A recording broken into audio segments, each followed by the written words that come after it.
허환구의 라디오 오늘.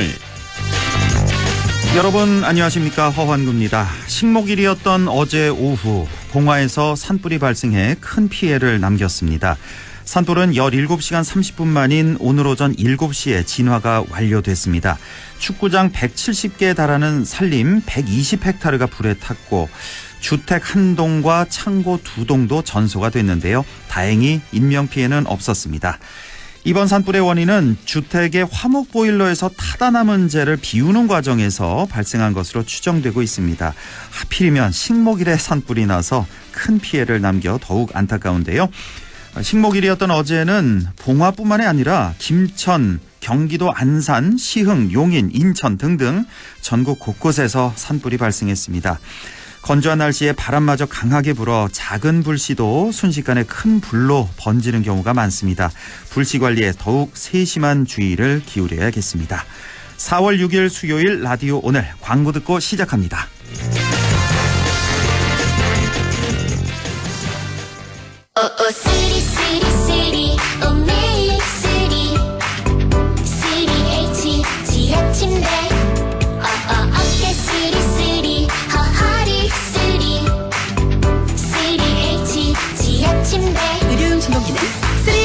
지압 침대 의료기기 광고 심의필. 역동적이면서도 우아하게, 기술은 미래적이지만 클래식의 품격을 잃고 싶지 않았던 전기 세단의 꿈, 불가능이었을까? 천만에 가장 화려하게 이루어지다. 메르세데스 벤츠 최상위 전기 세단 The New EQS. 자, 던졌습니다. 돌직구인가요? 이건 처음 보는 철직구네요. 돌직구보다 빠른 주문과 배송 속도, 눈앞에서 확 떨어지는 가격까지. 이 놀라운 선수가 누구죠? 국내 최초 온라인 철강직구 쇼핑몰 스틸 1번가. 말씀하신 순간 철직구 더 가네요. 스틸 1번가. 축하합니다. 한국자동차 전문 기자협회와 한국자동차 기자협회 선정 올해의 픽업, 올해의 유틸리티 렉스턴 스포츠. 지금 이관왕 기념 이벤트를 소개합니다. 1년간 월 1만 원만 납입하는 초기 부담 제로 할부부터 기존 스포츠 고객 재구매 시 추가 특별 지원까지. 뉴 렉스턴 스포츠 4월 쌍용자동차 전시장에서. 네, 라디오 오늘 수요일 순서 시작합니다. 1부 새로운 시각으로 지역의 문제를 함께 생각해보죠. 김범일의 청년생각 함께하겠고요. 2부 이슈 오늘에서는 안동 강남 지역 주민들은 중학교가 없어서 많은 불편을 겪고 있는데요. 기존 중학교의 이전 재배치 방안이 부상하고 있습니다. 경북도의회 권광택 의원을 연결해서 자세한 얘기 나눠보겠습니다. 이어서 인사이트 K 배종찬 소장과 함께 리서치 오늘도 함께하겠습니다. 라디오 오늘 유튜브로도 다시 들으실 수 있습니다. 많은 애청 바랍니다. 네, 김범일의 청년생각, 청년의 관점에서 지역사회 이슈를 조금은 다른 시각으로 바라보는 시간 가져보겠습니다. 오늘도 안동 청년 공감 네트워크 김범일 사무국장과 함께하겠습니다. 김범일 국장님 안녕하십니까? 예, 안녕하십니까? 예, 매주 참신한 청년생각 전해주고 계신데요. 오늘은 어떤 얘기 준비하셨나요? 예, 오늘의 이야기 제목은 작은 것들을 위한 시라고 붙여봤습니다. 작은 것들을 위한 시. 예, 이거 노래 제목 아닌가요? 선생님들이 부르신 노래 제목인데요. 그렇죠, BTS의 노래. 예. 예, 전 세계 우선 아미 여러분들께 용서를 구하고요. 사실 노래 가사랑은 큰 연관이 없긴 한데요. 예. 그래도 이제 왜 이렇게 제목을 붙여봤는지 열심히 한번 설명해 보겠습니다. 예. 지난 4월 4일에 민주당 의원 73분께서 국회의사당 앞에서 기자회견을 하고 무기한 농성을 이어가기로 했는데요. 예. 기사에 나온 사진을 보면 양당 독점 반대, 2인 선거구 폐지라고 적혀있는 현수막을 볼 수 있습니다. 예. 이제 2인 선거구를 폐지한다는 게 바로 이해되긴 좀 어려울 수도 있는데요. 예. 라디오 오늘을 들으시는 청취자분들께서는 정치나 시사에 관심이 많으신 분들이라 잘 아실 수도 있겠지만 혹시 생소하신 분들이 있을 수도 있으니까 제가 예. 간단하게 말씀을 드리겠습니다. 예. 우리가 선거라고 하는 것을 맞닥뜨릴 때 총 3가지가 있습니다. 대통령을 뽑는 대선 얼마 전에 했죠. 그리고 예. 국회의원을 뽑는 총선, 예. 지방의원을 뽑는 지선 이렇게 3가지가 있는데요. 예. 그중에서 지방의원을 뽑는 지방선거, 지선이 6월 1일 코앞으로 다가왔습니다. 예. 이 지방선거에서 도지사나 시장을 뽑는 단체장 선거도 있지만 오늘은 그 얘기가 주제가 아니라서 잠시 미뤄두고요. 네. 지방선거에서 뽑는 그 의원들이 있죠. 예. 지방의원이라고 부르는데요. 안동 시민분들께서는 경북 도의원과 안동시 의원 두 종류의 지방의원을 뽑게 되는데요. 예. 오늘 이야기는 바로 이 안동시 의원, 기초의원 선거를 위한 항변이라고 생각하시면 좋을 것 같습니다. 네. 이번 지방선거에서 투표를 참 많이 하게 됩니다. 예. 맞습니다. 오늘은 이제 범위를 좀 좁혀서 집중해서 알아봅니다. 기초의원 선거를 위한 항변. 자, 어떤 네네. 목소리인가요? 예, 안동 시민분들께서는 이제 기초의원을 뽑는데 안동시청이 열심히 일을 하는지 세금을 잘 쓰는지 확인하기 위해서 이제 시의원을 뽑는 거죠. 예. 이제 기초의회에서 일하는 분들을 이제 기초의원이라고 부르고요. 시민분들께서 이 기초의원을 뽑으려면은 어느 동네에서 몇 명을 뽑는지가 정해져야 되잖아요. 네. 현재 안동시 같은 경우에는 기초의원 지역구 선거구에서 2명까지 뽑는 2인 선거구로 진행을 하고 있습니다. 아, 안동의 모든 기초의원 선거구에서 2명씩 뽑는군요. 현재는. 그렇죠. 예. 지금 이제 안동 MBC 건물에 있는 태화동을 보면 태화동 주민분들께서 만약에 선거를 하신다 예. 하면은 1등이랑 2등까지도 당선이 되는 2인 선거구를 채택하고 있기 때문에 예. 이렇게 2명까지 당선되는 걸 중선거구제라고 부르거든요. 아, 예. 그런데 이제 우리가 국회의원을 뽑을 때는 동네에서 1등 딱 한 분만 당선이 되잖아요. 예. 그런 걸 이제 소선거구제라고 부릅니다. 예. 그래서 1명 뽑는 걸 소선거구, 2명 뽑는 걸 중선거구라고 부르는 거죠. 예. 근데 현재 우리나라 법상으로는요, 기초의원을 2명, 3명, 4명까지도 당선될 수 있는 3인 선거구, 4인 선거구도 만들 수가 있긴 합니다. 예. 그리고 다른 지역 같은 경우에는 기초의원을 3등, 4등까지 당선시키는 3인 선거구, 4인 선거구가 있는 동네도 있는 거죠. 이게 뭐 지역마다 다 다른 거군요. 예, 자, 그러니까 그렇습니다. 우리가 많이 들어봤습니다. 소선거구제, 중선거구제, 대선거구제. 자, 네네. 이렇게 있는데 소선거구제는 그 선거구에서 한 명만 뽑는 거고 1등 한 명. 중선거구제는 1등, 2등 2명을 뽑는 거고 네. 대선거구제는 그럼 3명 이상, 3명, 4명 이렇게 뽑는 건가요? 그렇죠. 3인 이상이라고 하고 보통 저희는 이제 2, 3, 4가 포함되기 때문에 중대선거구라고 합쳐서 부르고 있습니다. 그래서 예, 2, 3, 4명 중대선거구 이렇게. 자, 그러면 한 명만 당선되는 것과 자, 지금 정치권에서 주장하고 있는 중대선거구제 2명 혹은 3명이 혹은 4명까지 이렇게 당선되는 게 어떤 차이점이 있는 건가요? 예, 그 많은 분들께서 말씀을 하시는 건데 한 동네에서 한 명을 뽑는 것보다 여러 명을 뽑는 중대선거구가 조금 더 민주적이다라고 이야기를 하고 있습니다. 예. 왜냐하면 한 동네에서 한 명만 당선이 되면은 2등, 3등을 지지하신 분들, 응원하신 시민들의 의견이 투표 이후에 반영되기가 어려운 거죠. 그렇죠. 그러니까 한 명을 당선되신 1등 당선한 표는 이 정치권의 의사가 반영되지만 예.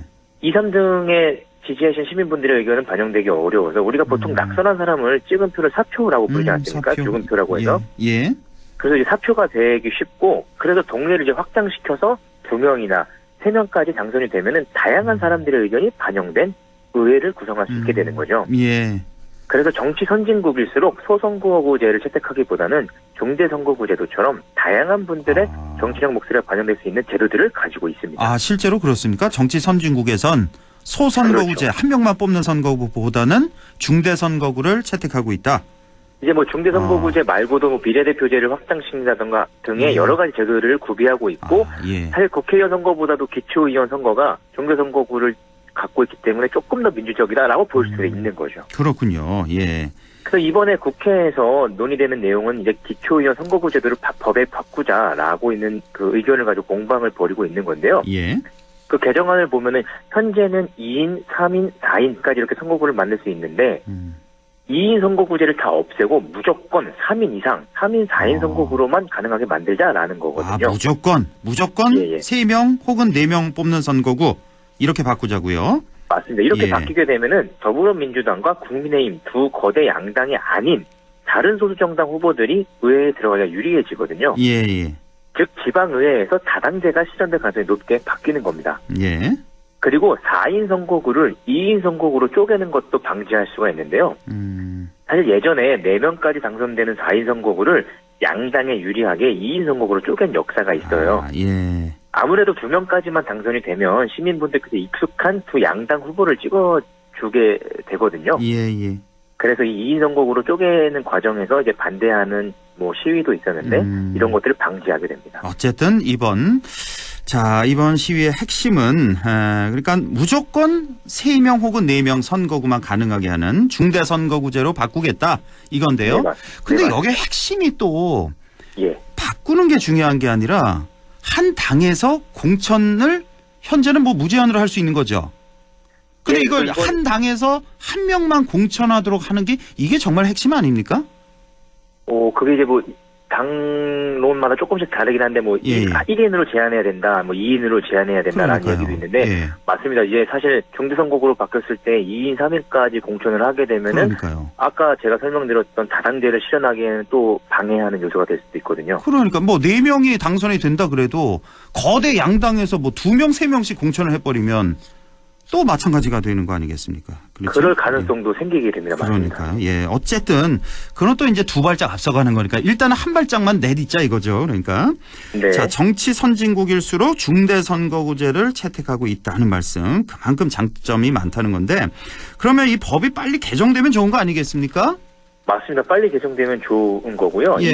이번 개정 이야기는 지난 대선에서 즈음에서 나왔는데요. 그리고 대선이 끝난 지금 이제 법을 바꾸자는 이야기가 본격적으로 국회 테이블 위로 올라왔습니다. 물론 진행은 잘 안 되고 있습니다. 국민의힘에서 다양한 이유로 지금 반대를 하고 있는데요. 제가 오늘 뭐 두 양당의 주장과 근거를 전달하려고 하는 건 아니었고요. 지금 이 상태, 이상하고도 기묘한 이 상태를 좀 말씀드리고 싶었습니다. 지금 지방선거가 2달도 채 안 남았는데 선거구가 획정되지 않았다는 사실 자체가 많은 시민분들이 지금 같이 화를 내주셔야 되는 상황이거든요. 지금 이거 화나 계신 분들 많이 있습니다. 우리 시민들. 이게 원래는 맞습니다. 선거구가 획정이 이미 지난 12월 1일까지 아닙니까? 법정 시한이? 맞습니다. 지금 몇 달이 지나고 있어요. 6개월 전에 했었어야 되는데 지금 아직도 안 됐다는 게 너무 이상한 거죠. 그러니까 선거일 6개월 전에 획정안이 제출돼야 되는데 확정이 맞습니다. 돼야 되는데 이제 작년 12월에 제출이 되었으면은 이제 그걸 가지고 경북도의회, 광역의회에서 진행을 해야 되는 건데요. 국회에서 진행을 안 하니까 광역의회에서 진행을 안 하고 있고 당연히 기초의회 선거구 획정이 지금 차일피일 미뤄지고 있는 상황이고요. 아마도 이 결정이 4월 중순은 돼서야 끝이 나지 않을까 예상되고 있습니다. 4월 중순이 지나야 그러니까 뭐 다음 주, 다다음 주 이렇게 지나야 획정이 되지 않을까. 현재 그렇습니다. 뭐 도의원, 뭐 기초의원 다 지금 획정이 안 된 상태잖아요. 그렇죠? 맞습니다. 광역의회도 마찬가지입니다. 국회에서 광역의원들 그 광역의회 선거구로 획정을 해야 되는 거고. 그리고 나서 이제 도의회에서 기초의원 선거구 획정을 해야 되는 거고 이런 상황인데. 자, 그렇다면 왜 이렇게 매번 획정안이 늦어지는 건지 그 이유는 어떻게 봐야 됩니까? 사실 그 전 선거에서도 획정안이 제대로 기한 내에 제출된 적이 거의 없습니다. 왜냐하면 6개월 안에 해야 된다라고 하는 조문은 있지만 그게 법적인 구속력이 없거든요. 그러니까 늦게 이 획정안을 진행하더라도 혼나는 사람이 아무도 없는 거죠. 그러니까 이 선거를 준비하고 있는 후보들이나 그 후보들의 정보를 제대로 알고 있어야 되는 시민들만 손해를 보고 있는 겁니다. 저는 이 시점에서 국회를 둘러싼 모든 구성원들이 잘못하고 있는 게 아닌가 생각이 드는데요. 올해에는 대통령 선거라고 하는 엄청난 이벤트가 있었기 때문에 선거구 획정이 늦어지는 걸 이해해야 한다라는 주장도 있긴 합니다. 근데 아무리 대선이 큰 선거라고 하더라도 이 선거구 획정을 위해서 단 며칠만 일을 하면 되는 건데 그걸 못했다는 건 사실 핑계라고밖에 볼 수는 없고요. 그렇죠.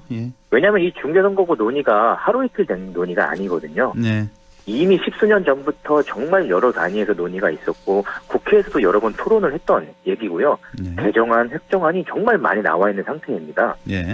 만약에 양 당에서 책임을 가지고 의지만 있었다면은 대선 전에도 충분히 진행을 할 수 있었는데 이건 사실 대선 이후에 어떤 점이 어떻게 바뀌면 각 당에 유리할지 불리할지를 고려하느라 늦었다고 밖에는 볼 수 없는 이런 상황이랍니다. 이번에는 그러니까 뭐 관례라는 이름으로 이제 대수롭지 않게 여기고 있었다. 거대 양당의 유불리를 따지느라 늦어졌다. 뭐 이런 해석을 해주셨습니다. 자, 맞습니다. 지금이라도 이 개정한다는 목소리는 그나마 좀 긍정적으로 볼 수 있지 않을까요? 저는 무척 긍정적이라고 생각을 합니다. 그렇죠. 지금이라도 늦었지만 좀 바꾸면 좋겠다고 생각을 하지만 그래도 좀 비판할 지점이 없다고 볼 수는 없는데요. 왜냐하면 기초의원 예비후보 등록이 2월 18일부터였습니다. 만약에 2월 18일에 예비후보 등록을 한 후보가 있다고 생각을 해보죠. 예. 지금 약 2달이 지났는데요. 그러면 그 후보는 열심히 선거운동도 하고 주민분들을 설득했겠죠. 그렇죠. 이 동네를 위해서 뭐 이렇게 일하겠다, 저걸 예. 바꿔주겠다. 예. 근데 갑자기 국회의 결정에 따라서, 광역의 결정에 따라서 4월 중순쯤에 선거구가 바뀌어버리면 그 후보를 지지하던 시민분들 입장에서도 아주 비상식적인 결정일 수밖에 없는 거죠. 이런 가능성이 없는 거 아니에요. 그렇죠? 예. 충분히. 이 맞습니다. 사안이 늦어져도 된다. 또는 그래도 된다라고 인지하고 있는 이 공통된 인식이 잘못된 게 아닌가 싶은데요. 예. 이건 사실 지방의회, 지방선거, 지방의원을 가볍게 보는 거라고 봅니다. 예. 그렇지 않은 이상해야 이 사안을 지금까지 끌 수가 없다고 보고요. 예. 사실 기초의원 대부분도 더불어민주당이나 국민의힘 양당 의원들이 차지를 합니다. 예. 그런데 같은 당의 후보들도 지금 굉장히 혼란스러운 상황입니다. 그렇죠. 예. 본인들이 어디 나가야 되는지 출마 지역이 바뀌는지를 모르고 있는 상황이고요. 예. 당연히 국회의원의 권한과 기초의원의 권한을 단순 비교하기는 어렵긴 합니다. 하지만 기초의원도 시민분들이 직접 투표하는 선출직이지 않겠습니까? 예. 한 명의 정치인으로 존중받아야 된다고 생각을 하고요. 사실 더 중요한 거는 그 기초의원에게 표를 주는 시민분들의 정치적 의사가 존중받지 못한다는 점입니다. 예. 선거가 2달이 채 남지 않았는데 내가 표를 줄 후보가 어느 동네에 몇 명이 당선되는지도 모르는 상태다. 그리고 그걸 빠르게 결정하지 않는 이유가 각 당에 유리한지 불리한지 때문이다. 이거는 사실 지방 분권 마찬가지로 민주성을 심각하게 훼손하는 마인드가 아닌가 싶습니다. 예. 국회나 광역의회에서 결정되는 게 시민분들한테 영향을 많이 주긴 합니다만 실제로 생활 밀착형인 의제들은 보통 기초 단위에서 결정되거든요. 그렇죠. 예. 얼마 전에 개편된 안동시 버스 노선 개편도 마찬가지입니다. 이걸 경북 도의회나 국회에서 결정해 주는 게 아니거든요. 그렇죠. 예. 안동시에서 결정을 하는 거고 그 과정에서 제대로 하는지를 검사하고 확인하는 건 안동시 의원분들이 하는 거잖아요. 예. 그러니까 이건 선거구 획정안이 늦게 결정해도 된다는 이 안일한 정치적 현실 속에서 기초의원 선거를 위한 어떤 작은 항변을 설명해봤습니다. 예. 아주 속이 시원합니다. 사무국장님. 감사합니다. 예. 늦어지고 있는 기초의원 선거구 획정에 대해서 아주 적절하고도 따끔한 목소리 잘 들었습니다. 오늘도 아주 유익한 청년 생각 잘 들었습니다. 고맙습니다. 네, 감사합니다. 예, 지금까지 김범일의 청년 생각, 안동 청년 공감 네트워크 김범일 사무국장과 함께했습니다. 라디오 오늘 잠시 후 2부에서 뵙겠습니다.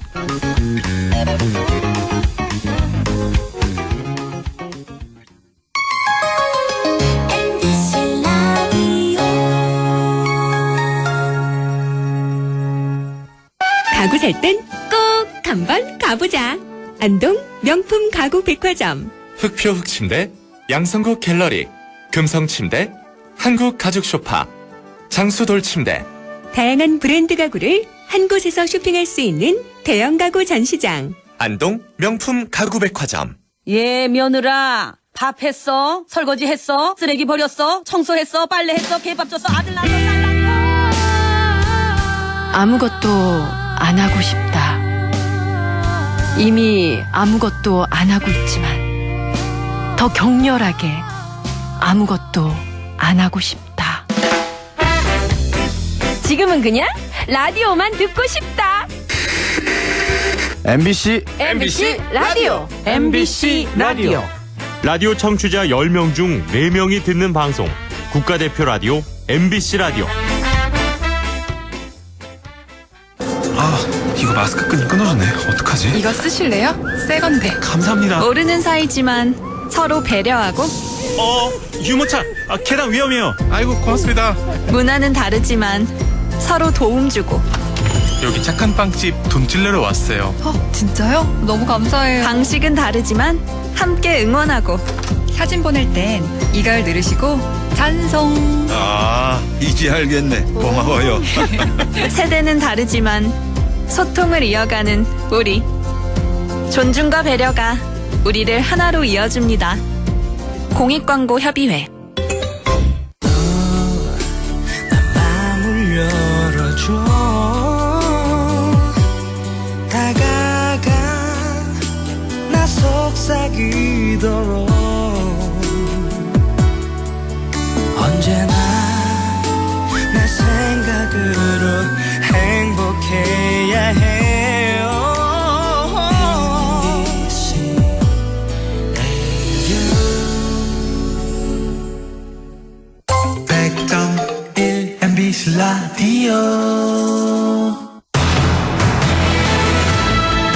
네, 6시 25분 20초 지나고 있습니다. 이슈 오늘 시작하죠. 안동시 강남동은 인구수가 10,000명이 넘지만 인근에 중학교가 없어서 많은 불편을 겪고 있습니다.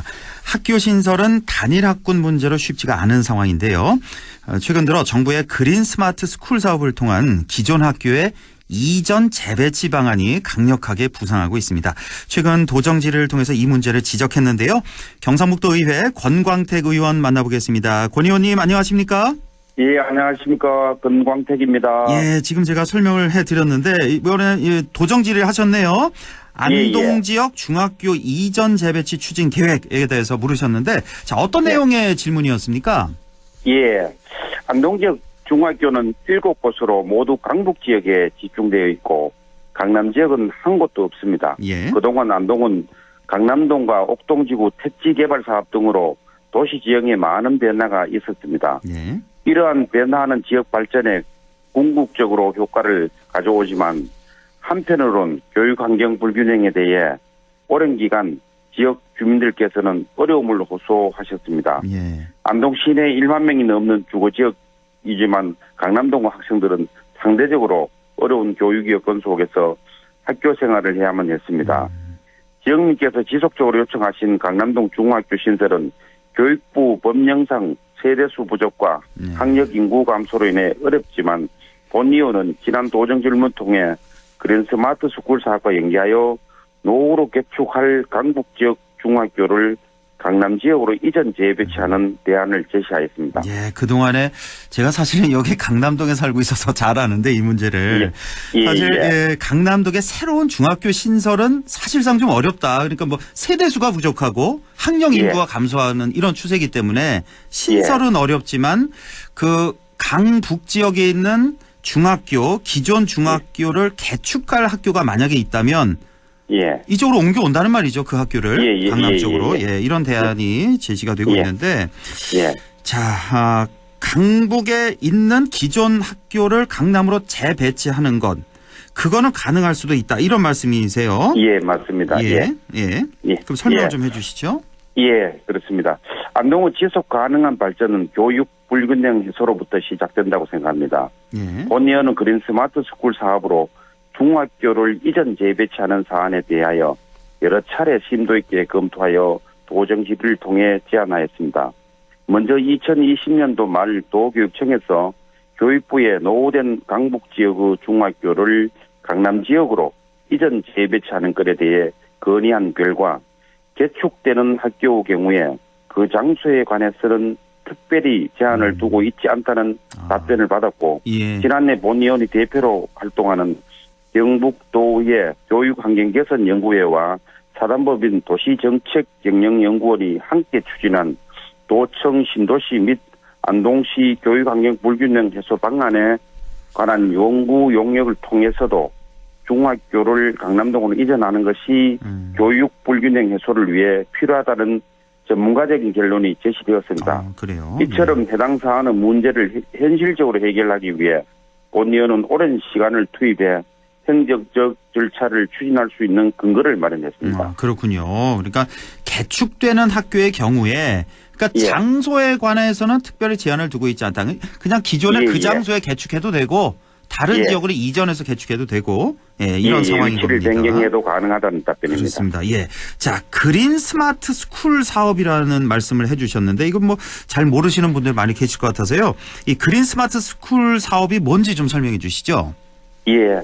교육부에서 친환경, 정보통신기술, 친화교육 환경으로 리모델링과 개축하는 그린 스마트 스쿨 사업은 40년이 지난 노후 건물들을 대상으로 학교 사업 희망 의지, 안전 등급, 내진 성능 등을 검토하여 대상 학교를 선정합니다. 본 사업은 코로나19로 인하여 전격 실시된 원격 교육을 계기로 첨단 에듀테크를 활용한 스마트 교실 등 디지털과 친환경 융합형 교육 공간으로 탈바꿈하는 것이 목적입니다. 우리 경북은 초중고교 32.1%가 40년을 넘겨 전국 도단위 중 가장 노후화가 심각합니다. 이에 지난해 경북은 2021년도 58개교, 2022년도 45개교를 사업 대상으로 선정해 올해까지 설계를 완료할 예정입니다. 안동은 용상초, 와룡초, 길주중 등 9개 교가 선정되어 사업을 추진 중에 있습니다. 아, 그래요? 안동에는 9개 학교가 이제 새롭게 개축을 하게 되겠군요. 일단은. 개축하게 됩니다. 40년이 지난 노후 건물들이 대상이 되고 안동 같은 경우 초중 고등학교에 한 3개 학교 중에 1개 학교는 다 이게 40년을 넘겼다는 거. 노후화가 맞습니다. 상당히 심각하네요. 자, 그러면 이제 말씀드렸듯이 전면 개축 시 이전이 가능하다는 건데 그러면 경북교육청의 결단만 남게 되는 건가요? 그렇게 되면 뭐 강남동의 중학교에 올 수 있게 되는 걸까요? 본의원은 의정 활동을 통해서 지역 주민들과 함께 도교육청에 강남동 중학교 신설을 지속적으로 요청하였습니다. 그동안에는 도교육청과 지역 관계 기관들이 규정의 한계로 학교 신설이 불가하다는 입장을 고수했지만 본의원과 지역 주민들이 한뜻을 모아 그런 스마트 스쿨 사업과 연계한 강남 지역 중학교 이전 재배치를 도교육청에 제시하여 구체적인 계획 수립안을 남겨둔 상황입니다. 이제는 도교육청에서 발벗고 나서서 해당 사안을 적극 추진해야 한다고 생각합니다. 아, 그렇군요. 자, 이렇게 강남 중학교 이슈에 대해서 알아봤고요. 또 하나가 지금 안동의료원의 산후조리원 건립도 촉구를 하셨다고 들었는데 이건 어떤 내용입니까? 경북은 2019년 관련 조례를 일부 개정하여 공공산후조리원 설치 및 지원 방안에 대한 제도적 정비를 마친 상황입니다. 이를 기반으로 내년까지 경북 지역 4곳에 우선적으로 공공산후조리원이 설치됩니다. 그러나 경북 북부 지역의 거점 도시이자 도청 소재지인 안동은 공공산후조리원이 전무한 상태입니다. 그나마 민간 산후조리원 한 곳이 운영되는 실정인데요. 본의원은 지난 제316회 정례에 5분 발언을 통해 안동 지역 출산 인프라 강화를 위한 난임센터 설립을 촉구했습니다. 이후 예산 확보로 지난해 10월 안동의료원의 난임 우울증 3당 센터가 건립되었습니다. 이어서 금년 5월은 난임센터도 함께 개소를 앞두고 있습니다. 안동은 저출산 고령화를 넘어 지방 소멸 위기에 직면한 문제 해결에 힘을 보태는 중입니다. 그렇군요. 안동에 공공산후조리원이 한 곳도 없군요. 없습니다. 이건 몰랐습니다. 민간 산후조리원 한 곳만 있고 안동이 이럴진데 경북 북부 지역 같은 경우는 다 없겠네요. 그러면 공공산후조리원은 전혀 없는 자 이런 상태고 자 안동문화 관광단지 조성 사업과 관련된 이것도 좀 여쭤보겠습니다. 이 안동문화 관광단지 이 문제점 지적하셨다고 들었는데요. 자 개발 부진에 대한 지적을 하신 건가요? 맞습니다. 맞습니다.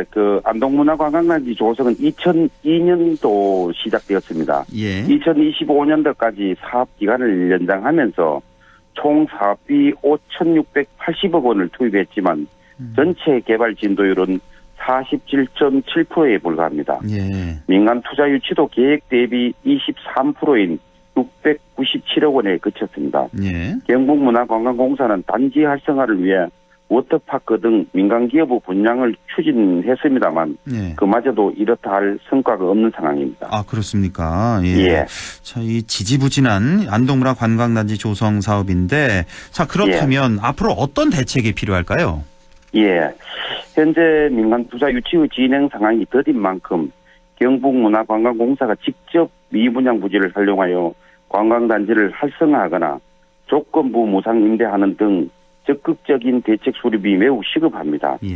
아울러 안동은 전국 4대 관광 거점 도시 글로벌 유교 중심의 관광 도시로 한국의 숨은 보석으로 평가되며 국내외 이목을 집중받고 있습니다.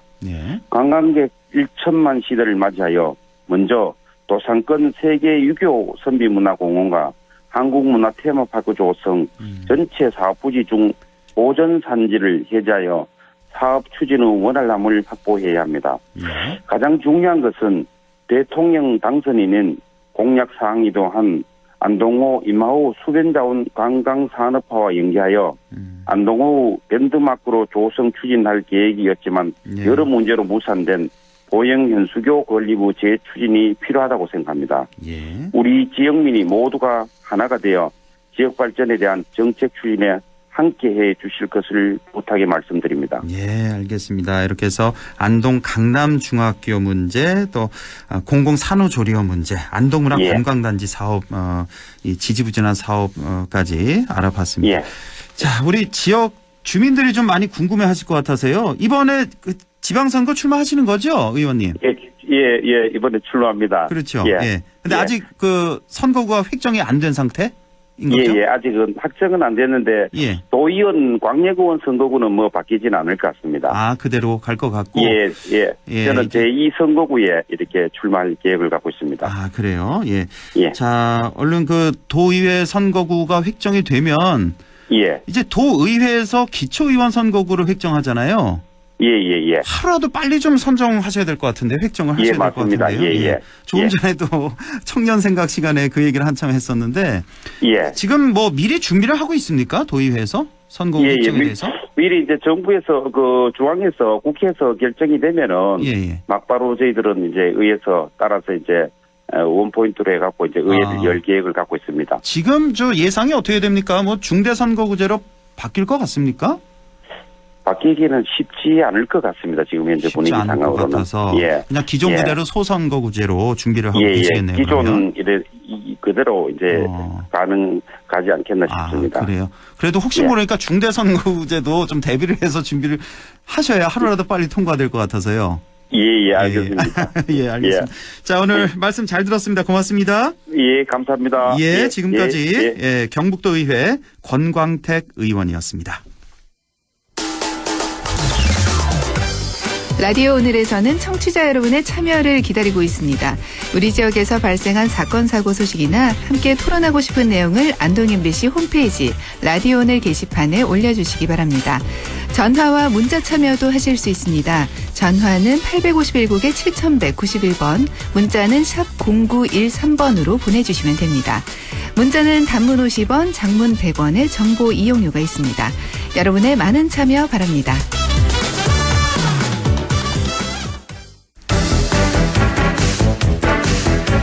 리서치 오늘 인사이트 K 배종찬 연구소장과 오늘도 함께합니다. 소장님 안녕하십니까? 안녕하십니까, 배종찬입니다. 예, 오늘도 최근 여론조사 분석을 해보고 한덕수 후보 또 대우조선해양 대표 선임 문제 경기지사 이슈 얘기까지 해보겠습니다. 자, 먼저 윤석열 당선인의 국정수행 기대감 결과가 나왔는데 제 기억에는 지난 시간에는 부정 여론이 더 높았던 기억이 있는데 이번 주는 어떻게 나타났습니까? 네, 이번 주는 우리가 자주 기준으로 삼아서 데이터를 분석해 내렸던 한국사회여론연구소의 결과인데요. TBS 의뢰로 한국사회여론연구소가 지난 1일, 2일 실시한 조사입니다. 자세한 사항은 중앙선거여론조사 심의위원회 홈페이지에서 확인 가능한데 윤석열 당선인 새 정부 국정운영 전망을 물어봤습니다. 잘할 것이라는 긍정 전망 49.6%로 나타났고요. 잘 못할 것이라는 부정 전망이 46.8%로 나타났습니다. 긍정이 더 많네요. 네, 그렇죠? 오차 범위 내에서 긍정 수치가 높은데 50%를 넘지 못하는 거죠. 그러네요. 역대 대통령 당선인들의 국정수행 기대감이 70, 80% 정도 나왔었거든요. 이명박 당선인도 그랬고 박근혜 당선인도 그렇고 문재인 대통령은 바로 임기가 시작됐지만 비슷한 시점에 실시된 조사에서 거의 지지율이 70% 가까울 정도로 육박했다는 것을 비교해 본다면 윤석열 당선인의 국정수행 기대감 대선 결과와 비슷하지 않습니까? 그만큼 긴장감이 팽팽하게 도는 긍정과 부정이 크게 차이나지 않는 결과로 나타났습니다. 물론 대선에서 압도적인 차이로 승리하지 못한 간발의 차이로 이긴 그런 영향도 있겠고 사실 집무실 이전 너무 무리하게 강행하는 거 아니냐 이게 가장 큰 이유일 것 같고 또 오늘인가요? 야전 침대 얘기까지 나와서 좀 여론이 앞으로 어떻게 될까 좀 궁금하네요. 우리 청취자분들이 야전 침대가 웬 말인가 이렇게 생각하실 텐데 지금 5월 10일까지 이 국방부 청사로 완전히 한 번에 다 이전하기가 힘들거든요. 그러다 보니까 임기 시작을 통이동 인수위 사무실에서 해야 될 가능성이 높고 예. 그러다 보니까 이제 불거져 나오는 것이 바로 이 교통 문제거든요. 대통령 그러니까요. 경호를 할 수밖에 예. 없는 상황인데 자택인 지금 서초동에서 이 통이동 인수위 사무실까지 상당한 거리가 있습니다. 그런데 이 예. 거리를 교통 통제를 해버리면 출퇴근 시간 정말 마비규환이거든요. 교통 마비 상태일 겁니다. 그러다 예, 예. 보니까 야전 침대에서 자겠다는데 누가 대통령이 임기 시작을 했는데 야전 침대에 자기를 바라는 국민들이 누가 있겠습니까? 그럼요. 임시로라도 청와대 관직을 사용해도 될 텐데 그만큼 지금 인수위 뭐 여러 가지 또 충돌하는 것도 그렇고 특히 이제 방금 전에 허행급께서 예리하게 또 지적을 해주셨던 대로 바로 이 대통령 집무실 이전과 관련된 조급함, 좀 완급 조절이 안 되는 부분이 네. 국정수행 기대감에도 다분히 영향을 줬다라고 봐야 되겠죠. 예. 자, 문재인 대통령 국정수행 평가는 어떻게 나타났습니까? 역주행을 하고 있어요. 그래요? 여기 영화 중에서 계속? 벤자민의 시계는 거꾸로 간다는데 지금 대통령 임기가 이제 한 달여 정도밖에 안 남았거든요. 예. 그런데 대통령의 지지율이 오히려 올라간다? 그러니까 이런 역대 대통령의 국정수행 흐름을 저는 본 적이 없습니다. 저도요. 예. 네, 문재인 대통령의 국정수행에 대해서 어떻게 평가하는지 물어봤는데요. 예. 잘하고 있다는 긍정평가 48.8%. 예. 부정평가가 49.1%. 물론 이제 여론조사 기관의 조사 결과마다 좀 차이가 있기는 하지만 네. 이번 조사 결과를 보면 긍부정이 0.3%포인트밖에 차이가 안 나요. 그러네요. 그러니까 예. 대선 이후에 이재명 대 윤석열의 대결 국면이 또 윤석열 대 문재인의 대결, 문재인 대통령과 윤석열 당선인의 대결 구도로 나타나면서 네. 오히려 더 지지층들이 결집하는 이른바 역주행 현상이 나타난 결과를 볼 수가 있습니다. 뭐 당선인이나 인수위 입장에서 이런 결과 참 기분이 썩 안 좋을 것 같은데.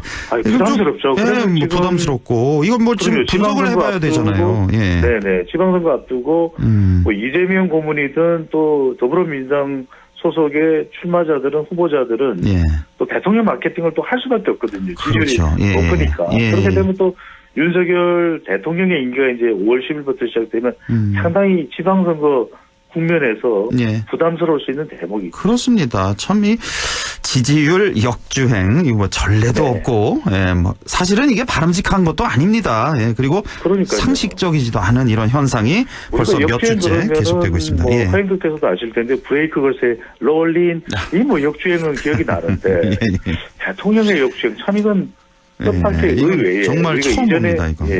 보지 못했던 결과입니다. 자, 한덕수 국무총리 후보자 지명에 대해서 좀 얘기를 해보죠. 지금 뭐 장단점 얘기가 많이 나오고 있고 제일 뜨거운 얘기가 역시 김앤장 자문료 4년 동안 18억 받은 얘기 이거 같은데 이건 좀 어떻게 보십니까, 소장님?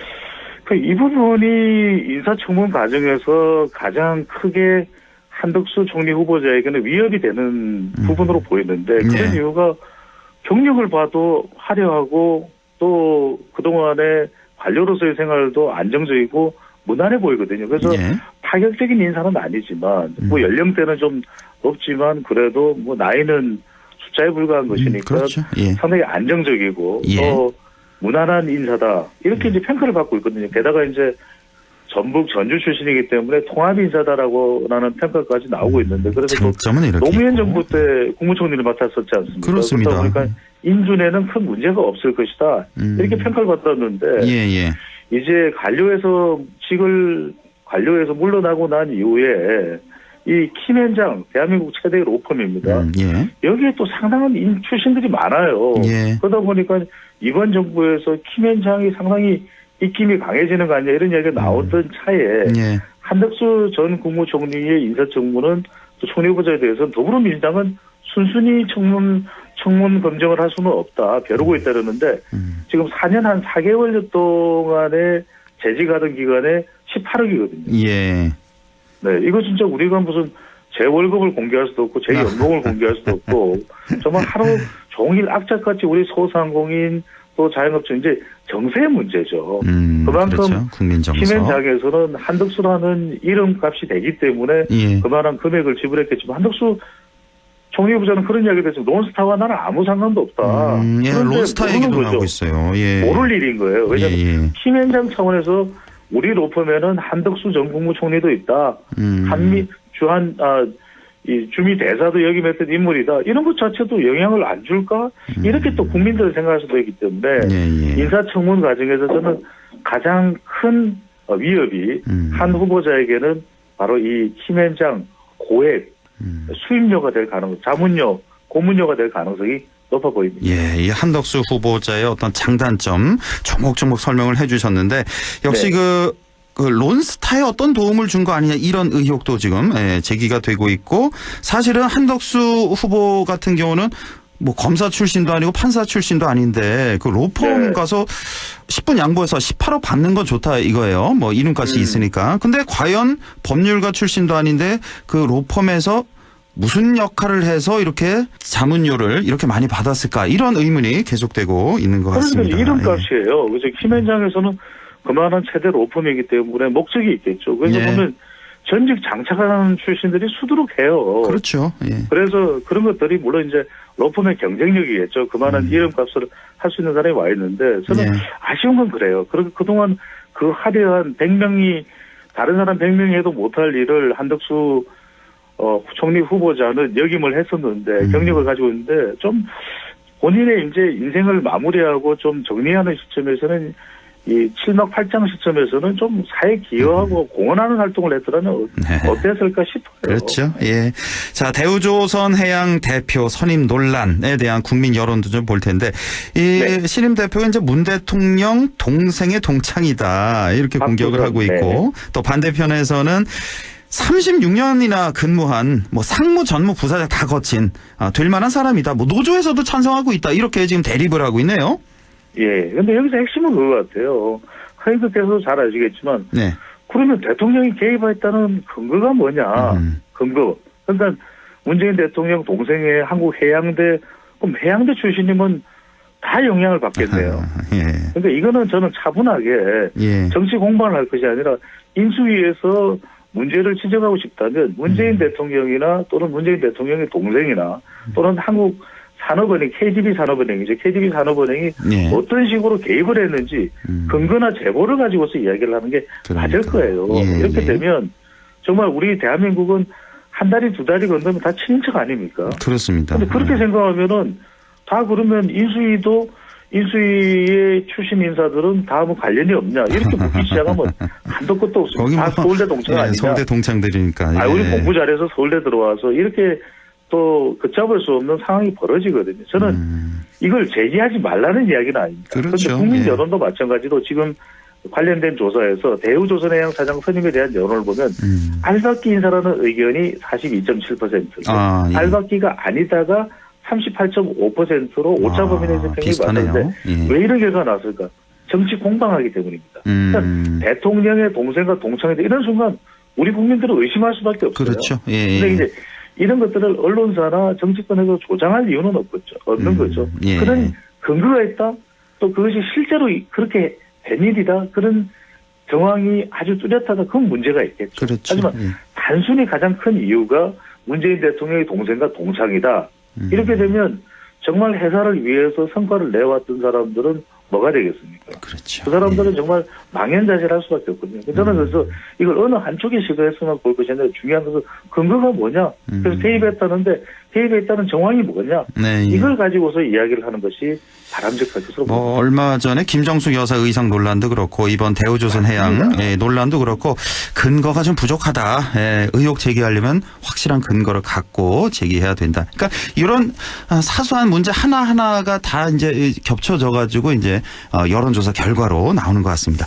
자, 이번에 마지막으로 경기지사 선거 판세 좀 알아볼 텐데 이거 점점 하루가 갈수록 뜨거워지고 있는데 지금 국민의힘에서 오늘이죠. 김은혜 전 대변인이 출마 선언했습니다. 이렇게 되면 국민의힘 유승민, 김은혜, 강용석 씨도 또 출마 선언했고 심재철 의원도 있고. 그러네요. 되면은 또 강용석, 가세현, 가로세로 연구소 소장까지 또 합류가 되는 것이기 때문에 지금 소개해드리는 결과는 김은혜 의원이 출마 선언을 하기 전에 또 강용석 소장이 최종적으로 복당 결정이 내려지기 전입니다. 아직까지 내려진지 여부는 확인해 봐야 되겠지만. 지금은 당원이 아니군요. 강용석 씨가. 그때. 서울시당에서는 승인이 됐는데. 아직 최고위원회의 의결이 남아있거든요. 그 전에 혹시 그 출당 조치 됐었나요? 뭐 법률 문제 관련해서. 그렇죠. 2010년에 무슨 발언 관계로 출당이 돼버렸거든요. 그렇죠. 그래서 아직까지 이제 복당이 되지 않았던 그런 상황인데. 아시아경제가 리얼미터 의뢰를 해서 지난 1, 2일 실시한 조사입니다. 경기도민을 대상으로 해서 자세한 사항은 중앙선거론조사심의위원회 홈페이지에서 확인 가능한데 일단 김은혜 의원도 포함이 된 조사 결과입니다. 근데 전체 이제 쭉 거론되는 후보들을 강용석, 가재현 소장은 포함이 안 되는데 유승민 전 의원과 김동연 전 부총리가 가장 두드러지고 유승민 대 김동연의 가상 대결을 붙여봤더니 유승민 37.6%, 김동연 36%로 접전입니다. 그러니까 이게 지금 아직까지는 모릅니다. 왜냐하면은 아직까지는 이게 시간이 지날수록 경기도가 이번 지방선거에서 가장 중요하고 경기도를 이기면 다 이기는 것이고 경기도를 지면 다 지는 것이거든요. 여기서 과연 이재명 더불어민주당 상임고문의 이른바 명심으로 요즘은 부릅니다. 명심은 어디로 가느냐. 또 윤석열 6월 1일 지방선거 투표일 선거일 기준으로는 대통령인데 윤 대통령의 윤심이 어디로 가느냐가 가장 중요해 보입니다. 지금 윤심은 김은혜 의원한테 가 있는 거 아닌가요? 그렇게 해석도 나오는데. 그렇죠. 또 이제 공식적으로는 또 아니라고 이야기를 하고 있거든요. 근데 뭐 세상 사람들은 다 그렇게 보고 있고. 어쨌든 김동연 후보 같은 경우도 명심이 김동연 후보 쪽으로 좀 가 있는 거 아닌가요? 또 근데 공식적으로는 아니라고 그러거든요. 좀 어렵네. 선거가 참 재밌는 게 뭐냐면 공식적으로는 아닌데 저한테 마음을 주지 않지는 않을 것 같지는 않다 이렇게 이야기해요. 무슨 말인지 모르겠네요. 그러니까 그 이야기는 공식적으로 이야기하고 싶은데 그게 또 여러 가지 뭐 선거법상으로나 또 공식적으로나 당 내 외부에 부담이 되거든요. 그래서 끝까지 중요한 게 윤심과 명심, 이재명 상임고문의 마음이 어디로 갈지가 중요한데 이번 경기지사 선거는요. 대선의 2차전입니다. 그렇네요. 어쨌든 민주당 당내 경선도 보면 지금 여론조사상으로는 김동연 후보가 유승민 후보와 이제 막상막하에 이런 결과가 나오고 있는데 사실은 그 당내 경선을 통과해야 되잖아요. 김동연 후보가 안민석 후보를 넘을 수 있을까? 왜냐하면 권리당원 투표가 한 50% 되죠 지금? 그렇게 되니까. 어떻게 예상하세요? 근데 이렇게 이야기가 나와요. 그 권리당원이 누구의 영향을 가장 많이 받을까? 1번 특정 후보, 이재명 상임고문, 그러니까 이재명 상임고문의 영향을 권리당원이 경기도 권리당원이잖아요. 경기도 권리당원이 가장 영향을 많이 받을 것이다. 그래서 명심 보관인가요? 명심 이야기가 나오고 있습니다. 서울도 한 말씀만 좀 해주세요. 서울 지금 송영길 전 대표가 민주당 출마를 선언을 했는데 지금 당내 반발 목소리, 반대하는 목소리가 상당히 커지네요. 점점. 그렇습니다. 뭐 왜 나오느냐, 86 용태론 이야기하신 분이 하산한다고 그러는 거 왜 등산하느냐, 우상호, 김민석 의원이 연쇄적으로 지금 반발하고 있거든요. 근데 중요한 것은 송영길 전 대표는 거의 기정사실을 하는 것 같아요. 문제는 송영길 전 대표를 압도할 수 있는 다른 후보가 있느냐. 박영선 전 장관이든 누구든 박주민 의원이 나올 거냐. 대안이 없다면 송 전 대표의 이 서울시장 선거 출마는 현실화될 가능성이 높아 보입니다. 알겠습니다. 오늘 여기까지 듣죠. 인사이트 K 배종찬 소장과 함께했습니다. 소장님 고맙습니다. 감사합니다.